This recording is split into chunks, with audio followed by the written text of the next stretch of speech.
Hello, praise the Lord.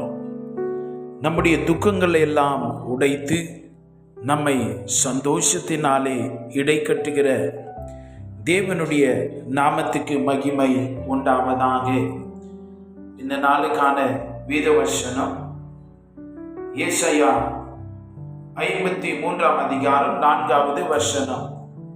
மெய்யாகவே அவர் நம்முடைய பாடுகளை ஏற்றுக்கொண்டு நம்முடைய துக்கங்களை சுமந்தார். நாமோ அவர் தேவனால் அடிக்கப்பட்டு வாதிக்கப்பட்டு சிறுமைப்பட்டவர் என்று எண்ணினோம். இன்னைக்கு தேவனாகி கர்த்தர் தம்முடைய பிள்ளைகள் சந்தோஷமான ஒரு மனநிலையோடு இந்த உலகத்தில் வாழ வேண்டும் என்று சொல்லி தேவன் விரும்புகிறார். இந்த துக்கங்கள் மன துக்கம், ஆத்தும துக்கம், சரீர பிரகாரமான வருகிற துக்கங்கள் எல்லாவற்றையுமே இயேசு தன்னுடையதை போல அவர் சிலுவைக்கு கொண்டு போய் அந்த துக்கங்களினாலே உண்டாகிற எல்லா வழிகளையும் தன்பால் ஈர்த்து கொண்டு அவைகளை அனுபவித்து நமக்கு சந்தோஷத்தை தேவன் கொடுத்திருக்கிறார். You have to enjoy the joy of God. அந்த தேவனுடைய சந்தோஷத்தை நாம் இந்த உலகத்தில் அனுபவித்து வாழ வேண்டும். இன்னைக்கு அநேகர் பார்க்கிற பொழுது துக்கமாய் இருப்பார்கள். நாம் துக்கமாய் இருப்பதற்காக அல்ல. இயேசு உயிர்த்தெழுந்த பின்பு அவர் எம்மாவு சீடர்களோடு கடந்து துக்க முகல் உள்ளவர்களாய் கடந்து போன அந்த சீடர்களிடத்தில் கடந்து போய் அவர் பேசுகிறதை பார்க்கிறோம். God doesn't like you to be in pains and sorrows. நீங்க வலிகளிலும் துக்கத்திலும் வாழ்வதை தேவன் விரும்பவில்லை என்பதை நாம் தெரிந்து கொள்ள வேண்டும். தேவனுடைய பரிசுத்த நாமம் மகிமைப்படுவதாக. நாம் மத்தேயுவிலே வாசிக்கிற பொழுது அவர் தாமே நம்முடைய பலவீனங்களை ஏற்றுக்கொண்டு நம்முடைய நோய்களை சுமந்தார் என்று தீர்க்கதரிசினால் எழுதப்பட்டிருக்கிறதை நாம் கவனிக்க முடியும். அவரே நமக்கு சந்தோஷத்தை உண்டு பண்ணுகிற தேவனாய் அந்த துக்க நுகங்களை உடைத்து இன்றைக்கு அநேகர் அவர்களால் சந்தோஷமாய் வாழ முடியாத ஒரு கட்டத்துக்குள்ளே தள்ளப்படுகிறார்கள். காரணம், அவருடைய சந்தோஷத்தை பிசாசு விரும்பவில்லை. அவர்களுடைய வாழ்விலே துக்கங்களை கொண்டு வந்து துக்கத்தையும் துக்க நுகங்களையும் அவர்களுக்கு அனுபவித்து அதனூடாய் அவர்கள் போக வேண்டும் என்று சொல்லி அவன் விரும்புகிறான். ஆனால் எல்லாவற்றை உடைத்தெறிகிற கிருபாதார வழியாய் அவரே நிவர்த்தி செய்து அந்த துக்கங்களை எல்லாம் நிவர்த்தி செய்து உடைத்தெறிந்து நமக்கு சந்தோஷத்தை தேவன் கொடுத்திருக்கிறார். கர்த்தருடைய பரிசுத்த நாமம் ஸ்தோத்திரிக்கப்படுவதாக.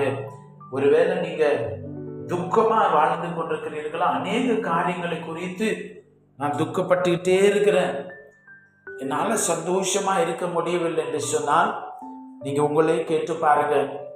இயேசு ராஜா எனக்கு சிலுவையில அவர் உண்டு பண்ணின அந்த சமாதானமும் சந்தோஷமும் என் வாழ்க்கையில் எங்கே போனது என்று கேட்டு பாருங்கள். அல்லேலூயா. பிசாசு எதையோ காரணம் சொல்லி எதையோ பிரச்சனைகளை ஞாபகப்படுத்தி கடந்த காலத்தையும் எதிர்காலத்தையும் குறித்து அவன் பயமுறுத்தி சந்தோஷமே விடாத கவலைக்குள்ள தள்ளி அவன் ஜனங்களை மிரட்டி வைத்திருக்கிறான்.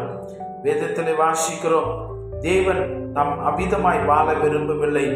வேதம் சொல்லுகிறது எரேமியா 31:13, அப்பொழுது கன்னிகைகளும் வாலிபரும் முதிர் வயதோரும் கூட ஆனந்த களிப்பாய் மகிழ்வார்கள். நான் அவர்கள் துக்கத்தை சந்தோஷமாக மாற்றி அவர்களை தேற்றி அவர்கள் சஞ்சலம் நீங்க அவர்களை சந்தோஷப்படுத்துவேன் என்று தேவன் சொல்லுகிறதை வாசிக்கிறோம். எனக்கு அன்பான தேவனுடைய பிள்ளைகளே, தேவன் உங்களுக்கு சமாதானத்தையும் சந்தோஷத்தையும் வைத்திருக்கிறார். துக்க நுகங்களை தேவன் உடைத்தெறிந்திருக்கிறார் என்பதை நாம் தெரிந்து கொள்ள வேண்டும். இன்னைக்கு உங்க வாழ்க்கையில் நீங்க எப்படி ஒவ்வொரு நாளை கடந்து போகிறீர்கள்? ஒவ்வொரு நாளும் எழுந்திருக்கிற பொழுது என்ன சிந்தையோடு எழுந்திருக்கிறீங்க? ஏதாவது ஒரு சிந்தை வந்து உங்களை துக்கப்படுத்துதா? ஏதாவது ஒரு காரியம் வந்து உங்களை பயப்படுத்துகிறதா இருக்கிறதா? இயேசுவின் நாமத்தை சொல்லுங்கள். எல்லா துக்க காரியங்களும் துக்க எண்ணங்களும் துக்க போராட்டமான மனநிலை இயேசுவின் நாமத்தில் அவைகள் உடையட்டும் என்று சொல்லுங்கள். நீங்கள் ஜெயம் பெறுகிறவர்களாய் மாறுவீர்கள். அல்லேலூயா. தேவனாகிய கர்த்தர் உங்களை தம்முடைய சமாதானத்தையும் சந்தோஷத்தையும் இந்த உலகத்திலே அனுபவித்து வாழும்படியே அவர் சிலுவையில் எல்லா சஞ்சலத்தையும் துக்கத்தையும் சுமந்திருக்கிறாரு. உன்னை நீங்க ஏன் துக்கப்படணும்? உன்னை நீங்க ஏன் துக்கிக்கணும்? காரணமே இல்லையே. இயேசுப்பா உங்களுக்கு சமாதானத்தை நான் கொடுத்திருக்கிறேன் என்று சொல்லியிருக்க நாம் அவைகளை விட்டு ஏன் விலகி வாழ வேண்டும்? ஏசாயா 61:3 எப்படி சொல்லுகிறது? சியோனிலே துயரப்பட்டவர்களை சீர்படுத்தவும் அவர்களுக்கு சாம்பலுக்கு பதிலாய் சிங்காரத்தையும் துயரத்துக்கு பதிலாய் ஆனந்த தைலத்தையும் கொடுக்கிற தேவனாகி கர்த்தர் உங்களுக்கு சகாயம் செய்ய விரும்புகிறார். உங்களை கரம் பற்றி நடத்த விரும்புகிறார். உங்க துக்க அந்த கண்டிஷன்ல இருந்து வாங்க. பிசாசு தான் உங்களை தள்ளி வைத்து இருக்கிறார். நீங்க நினைக்கிறீங்க என் லைஃப் இப்படி ஆயிப்போச்சு, என் லைஃப்ல நான் நல்லா நிம்மதியா இருக்க முடியல, சந்தோஷமா இருக்க முடியல, எப்ப பாரு எனக்கு ஏதாவது ஒரு காரியம் என்ன கண்ட்ரோல் பண்ணது, துக்கமா இருக்கிறேன்னு சொல்றீங்களா? இயேசு ராஜா உங்க துக்க சிறையிருப்பை மாற்றி இருக்கிறார். உங்க துக்க கணக்கெல்லாம் தீர்த்து வைத்து உன் துக்க நாட்கள் முடிந்து போய் இருக்கிறது. நீ துக்கப்படாதே. கர்த்தர் என்னை களிப்புள்ளவனாய் களிப்புள்ளவளாய் மாற்றியிருக்கிறார் என்று சொல்லி இந்த நாளுக்காய் ஸ்தோத்திரம் பண்ணுங்கள். தேவனுடைய கரத்தில் ஒப்பு கொடுங்கள். நாம் செபிக்கலாம். எங்களுடைய துக்கங்களை எல்லாம் சிலுவையிலே சுமந்த தேவனே உமக்கு நன்றி சொல்லுகிறோம் ராஜா. என்றைக்கு உடைய பிள்ளைகள் தங்களுடைய வாழ்விலே என்னென்ன சூழ்நிலையினாலே நிலைமைகளினாலே துக்கத்திலும் கண்ணீரிலும் கடந்து போவார்கள் என்று சொன்னால், நீர் அவைகளை சிலுவையிலே சுமந்திருக்கிறதை கொண்டு நம்பி விசுவாசித்து உரிமையோடு அந்த துக்கங்களை எல்லாம் அவருடைய மனதிலும் சிந்திலிருந்து உடைத்தெறிந்து உடைய சந்தோஷத்தை கொண்டு உடைய பிள்ளைகள் வாழ நீர் உதவி செய்வீராக. சஞ்சலங்களை மாற்றி எங்களுக்கு ஆனந்த தைல அபிஷேகத்தினால் எங்களை நிறைக்கிறவரே உமக்கு ஸ்தோத்திரம். இந்த நாளில் நம்முடைய பிள்ளைகள் ஒவ்வொருவருக்கும் அந்த பாக்கியத்தின் கிருபையும் தாங்க.